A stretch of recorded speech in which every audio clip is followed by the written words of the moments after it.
مزاج طاقتور فرشتے مقرر ہیں. لا یعصون اللہ ما امرہم، وہ اللہ کی کسی بات میں نافرمانی نہیں کرتے. ویفعلون ما یؤمرون، اور اللہ تبارک و تعالی ان فرشتوں کو جن باتوں کے کرنے کا حکم دیتے ہیں وہ فرشتے انہیں بجا لاتے ہیں. تو اس آیت کا پس منظر ذرا سمجھیے. یہ سورہ تحریم کی آیت ہے. سورہ تحریم کے اندر اللہ تبارک و تعالی نے ازواج یعنی امہات المؤمنین نبی اکرم صلی اللہ علیہ وسلم کی زوجائے مبارکہ کو کیا فرمایا؟ تنبیہ فرمایا. اس کے لیے خاص واقعہ بھی ہے جس کی وجہ سے یہ سورہ تحریم اللہ نے نازل فرما کر نبی کریم صلی اللہ علیہ وسلم کی بیویوں کو اللہ تبارک و تعالی نے تنبیہ فرمایا کہ اے نبیوں کی بیویوں، تم یہ خیال مت کرو کہ آپ سید القونین تاجدار مدینہ احمد مصطفیٰ محمد مصطفیٰ صلی اللہ علیہ وسلم کی گھر والیاں ہے کہ تمہارا نبی سے متعلق ہر ناز و نخرہ برداشت کر لیا جائے گا. ایسا نہیں. واقعہ کیا تھا مختصر انداز میں بتلاتا ہوں، پھر اپنے اصل مقصد کی طرف آتا ہوں. واقعہ یہ ہوا کہ نبی کریم صلی اللہ علیہ وسلم کا معمول روز آنے کا یہ تھا کہ آپ اپنی تمام بیویوں کی خیر خبر لینے کے لیے عصر کے بعد کھڑے کھڑے تمام کے یہاں تشریف لے جاتے اور خیر خیریت معلوم کرتے تھے. ایک دن یہ واقعہ پیش آیا کہ حضرت زینب رضی اللہ تعالی عنہا کے یہاں کچھ دیر لگ گئی. زینب رضی اللہ تعالی عنہا نے آپ کو شہد پیش فرمایا تو آپ نے شہد نوش کیا، پیا، تو اس میں تھوڑی سی دیر لگ گئی. عادت کے خلاف کچھ دیر یہاں وقت گزر گیا. تو ادھر ماں عائشہ اور حفصہ رضی اللہ تعالی عنہما نے آپس میں یہ مشورہ کیا کہ ان کے بعد زینب کے بعد آپ صلی اللہ علیہ وسلم ہم میں سے جس کے پاس تشریف لے آئیں گے ہم ان کو یہ کہیں گے کہ آپ نے مغافر نوش فرمایا ہے. مغافر ایک قسم کا گوند یعنی چیٹ ہوتا ہے جو عورتیں استعمال کرتی ہے، پیتی ہے، اس زمانے میں پیتی تھی، اور اس میں ایک قسم کی بدبو ہوتی ہے. اور نبی کریم صلی اللہ علیہ وسلم بدبو کی چیزوں سے نفرت فرماتے تھے، اس کو پسند نہیں فرماتے تھے. چنانچہ حضرت عائشہ یا حفصہ رضی اللہ تعالی عنہما میں سے کسی کے پاس آپ تشریف لے آئے تو ان بیوی نے آپ صلی اللہ علیہ وسلم سے فرمایا کہ آپ نے مغافر نوش فرمایا ہے. نبی کریم صلی اللہ علیہ وسلم نے فرمایا نہیں، میں نے مغافر نوش نہیں فرمایا، مغافر نہیں پیا بلکہ شہد پیا ہے. تو عورتوں میں تو ہیلا بہانہ اکثر ہوتا ہی ہے. تو ان بیوی نے کہا کہ شاید شہد کی کوئی مکھی مغافر کی درخت پر بیٹھی ہو اور اس کا رس پیا ہو اور اس کی بدبو شہد میں آ گیا ہو، وہی بدبو آپ سے آ رہی ہے. تو آپ صلی اللہ علیہ وسلم نے قسم کھا لی کہ آئندہ میں شہد نہیں پیوں گا. تو چونکہ یہ ایک حلال اور کیا ہے جائز چیز ہے، وہ بھی معمولی بات کی وجہ سے آپ نے کیا ہے اپنی بیوی کو خوش کرنے کے لیے قسم کھا لی کہ میں آئندہ شہد نہیں پیوں گا. تو اس صورت کے شروع میں اللہ تبارک و تعالی نے آپ کو خطاب کر کے فرمایا یا ایھا النبی لما تحرم ما احل اللہ لک تبتغی مرضات ازواجک. اے پیغمبر، جس چیز کو اللہ تبارک و تعالی نے آپ کے لیے حلال فرمایا ہے آپ قسم کے ذریعے اسے اپنے اوپر کیوں حرام فرماتے ہیں؟ وہ بھی صرف اس معمولی وجہ سے کہ اپنی بیویوں کی رضامندی تلاش کرے. پھر آگے اللہ تبارک و تعالی نے اس قسم کو توڑ کر کفارہ ادا کرنے کا کیا کیا، آپ کو حکم فرمایا. چنانچہ آپ نے ویسا ہی کیا. یہ بھی تفصیل واقعہ ہے. اس کے بعد نبی کہ ان بیویوں کو تنبیہ کی گئی کہ اگر تم نے نبی کے خلاف اس طرح کا کیا کارروائی کرتی رہی اور اپنے اس حرکت پر ڈٹی رہی، توبہ نہیں کی، تو ایسا بھی ہو سکتا ہے کہ پیغمبر علیہ الصلاۃ والسلام تم بیویوں کو طلاق دے دے اور اس کے بدلے اللہ تبارک و تعالی اپنے لاڈلے حبیب صلی اللہ علیہ وسلم کو تم سی اچھی بیویاں عطا کر دے۔ تو یہاں پر اس معمولی سی واقعہ میں خود اللہ تبارک و تعالی نے نبی کریم صلی اللہ علیہ وسلم کی ازواج مطہرات کے دنیا میں تمام عورتوں میں جن کا سب سے زیادہ رتبہ اور سب سے زیادہ مقام ہے، اس معمولی بات پر ان کو توبہ کا حکم فرماتے ہیں اور تنبیہ فرماتے ہیں کہ اگر تم نے اس حرکت سے توبہ نہیں کی تو تمہیں کیا ہو سکتا ہے، بعض قیامت کے دن اس کے بارے میں پکڑ ہو سکتی ہے اور دنیا میں تمہیں نبی کریم صلی اللہ علیہ وسلم طلاق بھی دے سکتے ہیں۔ لیکن ان لوگوں نے کیا کر لی، توبہ کر لی، معافی تلافی ہو گئی، بات ختم۔ لیکن یہاں سوچنے اور غور کرنے کی بات یہ ہے کہ جو دنیا میں جو سب سے اعلیٰ مقام رکھنے والی عورتیں ہوتی ہیں، ان کی اس معمولی سی بات پر اللہ کی طرف سے تنبیہ آ گئی تو ہم کس جگہ ہیں؟ تو میرے محترم بزرگ دوستو، ان ازواج مطہرات کو اللہ تبارک و تعالیٰ تنبیہ فرمانے کے بعد اب عام مسلمانوں کو اللہ تبارک و تعالیٰ یہ حکم دے رہے ہیں، یا ایھا الذین آمنوا، اے ایمان والو، قوا انفسکم واہلیکم نارا، کہ تم خود بھی جہنم کی آگ سے بچو اور اپنی اولاد کو آگ سے بچاؤ۔ تو خود بھی جہنم کی آگ سے بچیں اور اپنی اولاد جو اللہ کی طرف سے ہمارے پاس کیا ہے، امانت ہے، ہمیں اسے بچانا ہے۔ کس طرح بچائیں گے؟ تو اس کے بچانے کا طریقہ نبی کریم صلی اللہ علیہ وسلم نے احادیث مبارکہ میں اور علماء کرام نے اپنے بیانات اور تقریروں میں اور اپنی کتابوں میں اس کو بالتفصیل بیان کیا ہے، اور یہ ہر مسلمان کا فریضہ اور ذمہ داری ہے کہ وہ اپنی ان اولاد کی تربیت کرے۔ لیکن افسوس کی بات یہ ہے کہ ہم اپنی اولاد کی کیا تربیت کریں گے؟ ہمارے اندر تو خود کیا نہیں، تربیت ہی نہیں ہے۔ ہم تو صرف کیا ہے، نام کے مسلمان ہیں، نہ ہمارے اندر پنجگانہ نماز ہے، نہ رمضان میں صحیح ڈھنگ سے ہم روزہ رکھتے ہیں۔ بعض ہم میں سے بڑے عمر کے ہو گئے ہیں اور بھی بڑے عمر کے ہو گئے ہیں، لیکن کلمہ طیبہ ان کو صحیح ڈھنگ سے نہیں آتا۔ کلمہ طیبہ ہم سے کیا چاہتا ہے، مسلمان کے مقاصد کیا ہیں اور ان کی ذمہ داری کیا ہے، ان چیزوں سے ہم کیا ہے، بہت ناواقف ہیں، ان سے ہمیں کوئی سروکار نہیں۔ بس ہمارا مقصد دنیا میں صرف یہ ہے کہ ہم آئے جانوروں کی طرح، جیسے بیل بکری وغیرہ گھاس وغیرہ چر لیے، بوڑھا ہو گئے یا تو ان کو ذبح کر کے ہم کھا جاتے ہیں یا مر جاتے ہیں تو گھسٹ کر پھینک دیتے ہیں۔ آج ہماری حالت بھی وہی ہے کہ ہم ایمان اور اس کے مقتضیات سے اور ایمان کے تقاضے سے کیا ہے، بہت دور ہٹے ہوئے ہیں، جن کے وجہ سے آج ہر جگہ ہماری پٹائی ٹھکائی اور کیا ہے، برے برے القاب سے، کبھی دہشت گرد کہہ کر، کبھی سنتراس بات کہہ کر وغیرہ کہہ کر الزام لگایا جاتا ہے اور گھسیٹ کر حوالات میں ڈال دیا جاتا ہے، جیلوں میں ڈال دیا جاتا ہے۔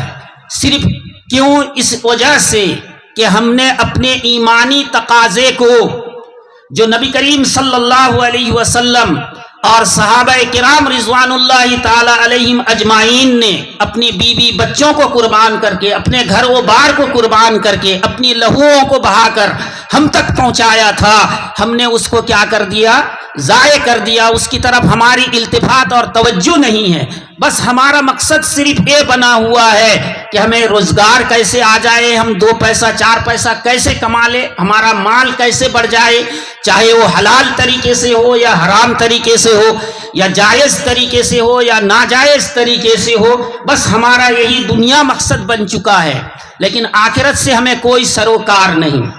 خیر میرے محترم بزرگ دوستو، اللہ تبارک و تعالی اس آیت کریمہ کے اندر ازواج مطہرات کو تنبیہ فرمانے کے بعد عام مسلمانوں کو حکم دے رہے ہیں کہ اے مسلمانوں، تم اپنے کو اور اپنے گھر والوں کو آگ سے بچاؤ، یعنی جہنم کے آگ سے۔ اب بچانے کا طریقہ کیا ہے؟ طریقہ وہی ہے کہ جو طریقہ نبی کریم صلی اللہ علیہ وسلم نے ہمارے پاس امانت چھوڑی ہے، قرآن اور سنت، ہم خود اس پر بھی کیا کریں؟ عمل کریں، اور اپنے بچوں کو بھی اس پر کیا کریں؟ شروع ہی سے، جب سے وہ بولنا سیکھے اس وقت سے اس پر کیا کریں؟ کڑی نگرانی کریں اور اس کی تربیت کریں۔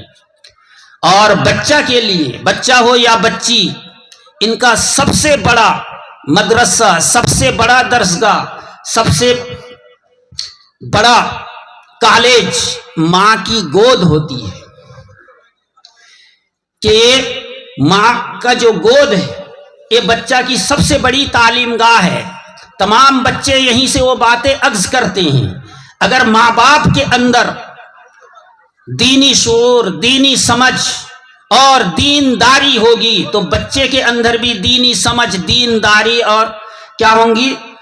نبی کریم صلی اللہ علیہ وسلم کی محبت اور اللہ کے دیدار وغیرہ کی چاہت اس کے اندر پیدا ہوں گی۔ تو جب اللہ نے ہمیں یہ قیمتی نعمت عطا کیا ہے جس کی ہم پوری زندگی آس لگائے رہتے ہیں، بوڑھے بھی ہو جاتے ہیں، تو ماں باپ اپنے بچے کو دیکھ کر ان کی دل کو ٹھنڈک ہوتی ہے۔ تو یہ جو بچے ہمارے ہیں، ان بچوں کی تربیت کے لیے سب سے پہلی بات تو یہ ہے کہ جب یہ بولنا سیکھے تو ہم انہیں کلمہ طیبہ سکھائیں۔ کوئی فلمی گانا نہیں، یا ایسا نہیں کہ آج ہر ایک کے ہاتھ میں موبائل ہے، بچہ روتا ہے اس کے کان کے سامنے موبائل چلا کر گانا لگا کر چھوڑ دیتے ہیں، تو ظاہر سی بات ہے تو وہ گانا ہی سیکھے گا، اور تھوڑا بولنے لگے گا تو ہر گانے کو بول دے گا۔ لیکن آپ ان سے پوچھیں گے کہ بچہ ذرا کلمہ طیبہ سناؤ، ہمارے نبی کا نام کیا ہے سناؤ، تو وہ کیا ہے؟ ایسا لگے گا کہ کچھ بھی جانتا نہیں، ہکا بکا تاکتا رہ جاتا ہے۔ وجہ کیا ہے؟ کہ ہم ان کو ان کی تعلیم نہیں دیتے۔ یہ ہماری ذمہ داری ہے کہ ہم خود بھی کیا کریں؟ اپنی اصلاح کریں اور بچوں کو اس طرح کیا کریں؟ کلمہ طیبہ کی برد وغیرہ، اور کیا ہے؟ اللہ کا خوف، اللہ کی محبت، جہنم سے ڈرانا، جنت کا شوق پیدا کرنا، نبی کریم صلی اللہ علیہ وسلم کی مختصر چھوٹی چھوٹی باتوں کو بتلانا کہ اس میں ہمارا یہ فائدہ ہے، اس میں یہ نقصان ہے۔ گالی دینا ایک گناہ ہے، لیکن آج ہمارا شعار بنا ہوا ہے، بات بات میں زبان پر گالی جاری ہے۔ تو یہ جو چھوٹے بچے اپنے والدین کو دیکھیں گے تو یہ سمجھیں گے کہ یہ تو بالکل جائز اور مباح ہے، اس میں کوئی قباحت اور گناہ نہیں ہے۔ لیکن میرے محترم بزرگ دوستو، ہم اس کا خیال نہیں رکھتے۔ لیکن کفار مکہ آپ صلی اللہ علیہ وسلم کو جب آپ نے نبوت کا اعلان کیا، اللہ کے دین کی طرف بلائے، جہنم دوزخ وغیرہ سے ڈرائے، تو آپ صلی اللہ علیہ وسلم کو جادوگر، شاعر، نہ جانے کیا کیا القاب آپ کے بارے میں استعمال کیا، لیکن ان کافروں نے بھی کبھی اپنی زبان سے جھوٹ نہیں بولا۔ لیکن آج ہمارا ہنر بنا ہوا ہے، ہم اس کو سب سے بڑا عقل مندی سمجھتے ہیں کہ آج ہم نے جھوٹ بول کر اس سے یہ کر لیا، اس سے مال زیادہ لے لیا، تو یہ ہنر نہیں میرے محترم بزرگوں دوستو، یہ اپنی ہلاکت ہے اور اپنی تباہی ہے، اور یہی ہم سے ہمارے بچے سنتے ہیں۔ چنانچہ موجودہ دور میں جو سائنس لوگ ہیں ان کی ریسرچ یہ ہے کہ بچہ بولنے کے وقت سے لے کر 8 سال کی عمر تک جو کچھ ان کو تجربہ اور جو کچھ ان کو سیکھنا ہوتا ہے یہ اپنے والدین سے اور آس پاس کے ماحول سے، ارد گرد سے حاصل کر لیتا ہے۔ اب جو کچھ بننا ہوتا ہے 8 سال کے اندر اس کے دل میں وہ چیزیں بیٹھ جاتی ہیں، پھر بعد میں جب وہ بالغ ہوتا ہے، بڑا ہوتا ہے، تو اسی کے اندر وہ چیزیں ظاہر ہونے لگتی ہے، پھر بعد میں والدین پچھتاتے ہیں کہ ہم نے اس بچے کے لیے اپنی پوری زندگی قربان کر دی، اور آج یہ بچہ میرا نافرمان ہو رہا ہے، خود بیٹھ کر روتے رہتے ہیں۔ لیکن رونا تو تمہیں پہلے چاہیے تھا کہ تم نے ان بچوں کی تعلیم صحیح ڈھنگ سے نہیں کی۔ چنانچہ حدیث پاک میں نبی کریم صلی اللہ علیہ وسلم نے فرمایا، کلکم راعٍ وکلکم مسئول عن رعیتہ، تم میں سے ہر شخص کیا ہے؟ ذمہ دار ہے، اور ہر شخص سے کل قیامت کے دن اس کی ذمہ داری کے بارے میں سوال ہوگا، پوچھا جائے گا۔ الامام رائن وہو مسئول عن رعیتہ، امام وقت، بادشاہ وقت، پردھان منتری کیا ہے؟ حاکم اور ذمہ دار ہے، اور اس کے ماتحت پورا جو اس کا ملک ہے، اس کا دیش ہے، یہ اس کی رعیت ہے کہ ان رعیت کی اس نے صحیح ڈھنگ سے خیال کیا ہے یا نہیں۔ یہ ہر امام سے، ہر بادشاہ اور پردھان منتری وغیرہ سے، ہر ذمہ دار سے پوچھا جائے گا۔ والرجل راء فی اہل بیتہ، اور آدمی اپنے گھر والے کا ذمہ دار ہے، وہو مسئول عن رعیتہ، اور کل قیامت کے دن اس کو اپنی ذمہ داری کے بارے میں پوچھا جائے گا کہ اس نے اپنے گھر والوں کی نگرانی کی یا نہیں، ان کا حق ادا نہیں کیا یا نہیں، جو ان کے ماتحت ان کی بیوی بچے تھے، ان کی صحیح تربیت کی یا نہیں، ان کو نماز روزے کا حکم کیا یا نہیں، ان کی صحیح تربیت کی یا نہیں۔ والمرأة راعیۃ فی بیت اہلہا، اور عورت اپنے شوہر کے گھر اور اس کے مال کی ذمہ دار ہے، وہی مسئولۃ عن رعیتہا، اور عورت سے کل قیامت کے بارے میں اس کی ان ذمہ داریوں کے بارے میں، یعنی اپنے شوہر کے گھر اور اس کے ماحول اور مال کے بارے میں پوچھا جائے گا کہ تم نے اس کی صحیح ڈھنگ سے حفاظت کی ہے یا نہیں، صحیح ڈھنگ سے اس کے کیا ہے گھر کے ماحول کو سجایا ہے یا بگاڑا ہے۔ کل قیامت کے دن اس عورت سے پوچھا جائے گا۔ پھر آخر میں نبی کریم صلی اللہ علیہ وسلم اسی بات کو دوبارہ فرماتے ہیں کہ کلکم راعن وکلکم مسئول عن رعیتہ، کہ تم میں سے ہر شخص ذمہ دار ہے، اور ہر شخص سے کل قیامت کے دن اس کی ذمہ داری کے بارے میں پوچھا جائے گا۔ تو میرے محترم بزرگوں، دوستو، بچے کی اور اپنے لوگوں کی تربیت دو طرح کے ہوتے ہیں، ایک ہے تربیت ظاہری اور دوسرا ہے تربیت باطنی۔ تربیت ظاہری کیا ہے؟ تربیت ظاہری یہ ہے کہ آپس میں ایک دوسرے سے بول چال، ایک دوسرے سے ملنا، ایک دوسرے سے معاملہ کرنا، ایک دوسرے کے ساتھ اٹھنا بیٹھنا کس ڈھنگ سے ہونا چاہیے، کس طریقے پر ہونا چاہیے۔ اگر بچہ بالغ ہو جاتا ہے تو بالغ ہونے کے بعد جب یہ کمانے لگتا ہے تو اس کے کمائی کا طریقہ کہ کس طریقے سے، حلال طریقے سے کما رہا ہے یا حرام طریقے سے، یا جائز طریقے سے ناجائز طریقے سے، یہ بھی کیا ہے؟ والدین کی ذمہ داری ہے کہ اس کی کیا کرے؟ نگرانی کرے۔ جب بچہ جوان ہوتا ہے تو کن لوگوں سے ملتا ہے، اچھے لوگوں سے یا برے لوگوں سے، ان کی بھی نگرانی، تربیت، یہ سب ظاہری تربیت میں آتا ہے۔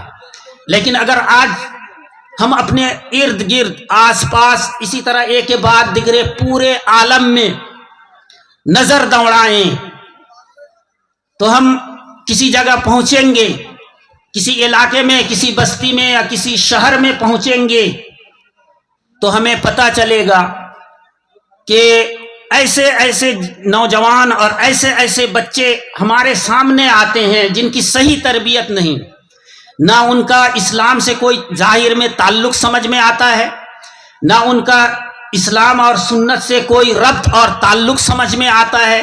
دیکھ کر ایسا لگتا ہے کہ یہ سب کیا ہے؟ غیروں کے بچے ہیں۔ ایسا محسوس ہوگا کہ یہ سب کیا ہے؟ غیروں کے بچے ہیں۔ سر کے بال سے لے کر پاؤں تک ظاہری وضاقتہ، یعنی ظاہری بناؤ سگار کہ ایک مسلمان کے لیے کس انداز کا ہوگا یہ دیکھ کر پتہ نہیں چلتا۔ اگر کوئی ان کو سلام کرنا بھی چاہے، سلام دینا بھی چاہے تو یہ سمجھ نہیں پاتا ہے کہ پتہ نہیں یہ مسلمان ہے یا کافر کی اولاد ہے، کہ سر سے لے کر پیر تک دیکھ کر بالکل ہی پتہ نہیں چلتا کہ کیا ہے۔ اور اب تو ماشاء اللہ ہمارے جو نوجوان بچے ہیں ان پر جب نظر پڑتی ہے، ان پر چہرہ، ان کے چہرے کو دیکھا جاتا ہے تو کیا ہے؟ بالکل چٹیل میدان، صاف میدان ہے، اور سر کے بال تو پتہ نہیں کس قسم کے جانور کے ہوں گے، اللہ ہی معلوم۔ ہنسنے کی بات نہیں ہے میرے محترم بزرگوں، دوستو، حقیقت یہی ہے۔ کیا ہے؟ ان کے سر کے بالوں کو دیکھو، کہ پتہ نہیں کس قسم کے جانور کے ہوں گے، اللہ ہی بہتر جانتا ہے. اور بعض نوجوان اگرچہ تھوڑا داڑھی بھی رکھتے ہیں لیکن یہ خسخسی داڑھی ہوتی ہے، سنت سے اس کا کوئی تعلق نہیں، بلکہ لونڈے باز، رنڈی باز، فلم سٹار وغیرہ جو ہوتے ہیں، ان کے تراش خراش ادھر سے کاٹے ادھر سے کاٹے ادھر سے چھیلے، تو یہ بھی ویسا ہی بنا لیتے ہیں اور سمجھتے ہیں کہ ہم بہت اسمارٹ بنے پھر رہے ہیں. تو میرے محترم بزرگوں، دوستو، یہ کوئی طریقہ نہیں ہے، بلکہ اس طرح کر کے ہم یہ ظاہر کرتے ہیں کہ ہمیں دین سے کوئی تعلق نہیں، اللہ اور اللہ کے نبی سے ہمارا کوئی سروکار نہیں، دین سے ہمارا کوئی لگاؤ نہیں، قرآن سے ہم کوسوں دور. تو میرے محترم بزرگوں، دوستو، اگر ہم نے اپنے بچوں کی ایسی تربیت کی اور ہم نے ایسا نمونہ پیش کیا تو کل قیامت کے دن اللہ تبارک و تعالی ہم سے پوچھیں گے کہ یہ امانت ہم نے تمہارے سپرد کیا تھا، تم نے ان امانتوں کو ایسے کیسے ضائع کر دیا، ان کی صحیح تربیت کیوں نہیں کی. اور یہی یہ ظاہری تربیت اگر صحیح ڈھنگ سے نہیں ہوگا، آپ کسی ملک میں چلے جائیے، کسی گلی سے گزریے، اگر وہ گلی سنسان صاف شفاف نظر آتا ہے تو سمجھ لیجئے کہ وہ مسلمانوں کی گلی نہیں، وہ کسی غیر مسلم ہندو کی گلی ہوگی. لیکن اگر کسی گلی میں آپ کو کیا ہے، ہر طرف گندگی پھیلی ہوئی، جوانوں میں کیا ہے، گالی گلوچ، آپس میں کیا ہے، ہاتھا پائی اور کیا ہے، کھیل تماشا لیے بیٹھے ہو، تو یقین جانیے، سمجھ لیجئے کہ مسلمانوں کی آبادی ہے، مسلمانوں کی بستی ہے، کہ یہ بے راہ روی اور دین سے دوری کا یہ نتیجہ ہے. آپ بڑے شہروں میں چلے جائیے کہ ایک مسلمان ہوٹل تلاش کریں گے تو بہت آسان ہے کہ جہاں دیکھیے ہر طرف گلی کوچے میں راستے کے کنارے گندگی پھیلی ہوئی ہے اور کچھ نوجوان کھیل تماشے میں مشغول ہے، تو وہاں اکثر آپ کو مسلمان ہوٹل مل جائے گا. لیکن ایسے گلی میں جائیے جو انتہائی صاف شفاف، راستے کے کنارے کوئی گند میل کچل نہیں ہے، انتہائی صاف شفاف ہے اور کسی قسم کا شور و شگف نہیں ہے تو کیا ہے، آپ کو وہاں مسلم ہوٹل نہیں ملے گی، کیونکہ وہ ہندوؤں کی آبادی ہے. ہونا تو چاہیے تھا اس کا الٹا، کہ مسلمانوں کے بستی اور مسلمانوں کے آبادی اور مسلمانوں کا شہر اور ان کے گلی کوچے انتہائی صاف شفاف اور انتہائی کیا ہو، پاکیزہ ہو، نہ شور و شگف ہو، اور جہاں سے گزرے وہاں سے اللہ اور اللہ کے رسول صلی اللہ علیہ وسلم کی باتیں اور ان کے طریقہ ہمیں نظر آئے. لیکن آج اس کا بالکل الٹا نظر آ رہا ہے.